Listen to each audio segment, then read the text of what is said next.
To set up an AWS Amplify subdomain, start by logging into the AWS Management Console and navigating to the AWS Amplify section.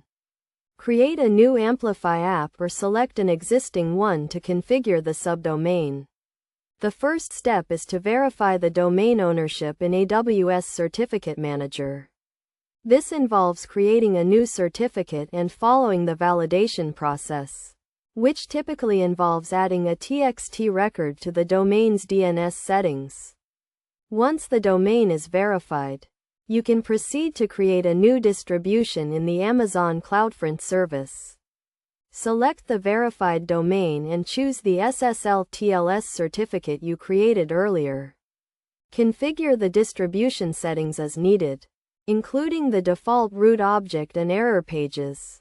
Next, create a new record set in Amazon Route 53, which will route traffic from the subdomain to the CloudFront distribution. Choose the subdomain you want to use and select the CloudFront distribution as the target.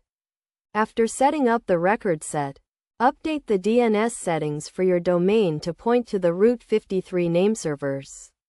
This may involve updating the nameservers with your domain registrar or managing the DNS settings directly in Route 53.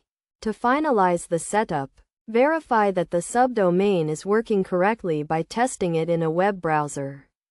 You should see your Amplify app loaded from the new subdomain.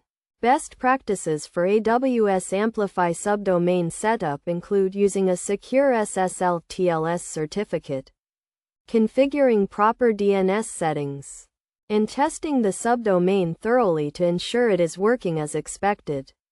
By following these steps and best practices, you can successfully set up an AWS Amplify subdomain and improve the security and reliability of your app. Additionally, consider implementing redirects from the Apex domain to the subdomain, and setting up custom error pages to handle any potential issues that may arise. Regularly review and update your DNS settings and certificate configurations to ensure the subdomain remains secure and accessible.